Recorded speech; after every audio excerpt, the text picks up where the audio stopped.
Most of the Google Glass technology is already incorporated in smartphones, but Google researchers thought of using it in an unprecedented way. Chris Dale is the senior manager of communications for Google Glass. So Google Glass is a tiny computer that sits in a lightweight frame, just like this, and rests neatly above your eye, and it makes exploring and sharing the world around you a lot easier. The frame has a tiny video screen and a camera that connect wirelessly to the internet through a smartphone. But what can you actually do with Google Glass? So that's the million-dollar question, I guess. Unsure about how Google Glass could or would be used, or how people would react to it, Google decided to enlist volunteers to test the new device.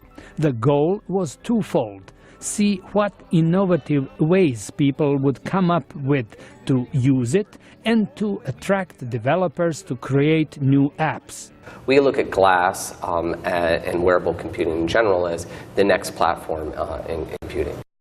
Dale says an average person uses a smartphone 150 times a day, and Google Glass makes that technology available more quickly because it can respond to voice commands. The device is turned on by tapping one side of the frame. When you say "OK, Glass," the screen shows a range of options, including search the web, take a picture, take video, send a message, and search for directions. Swiping the frame with a finger scrolls the menu up and down.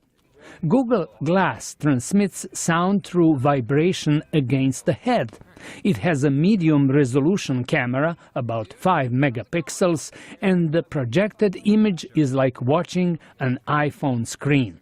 Seth Rosenblatt, senior writer for CNET News, says while it's interesting to be able to do internet-related tasks with nothing in your hand, wearing the device in public attracts a lot of attention. They've done something very interesting with technology, but in terms of social interactions, they've got a very long road ahead of them. Rosenblatt says its real potential will be tested by the public. I think the real test for Google Glass is going to be out on the street. How are average people going to react when they're forced to interact with somebody wearing Google Glass?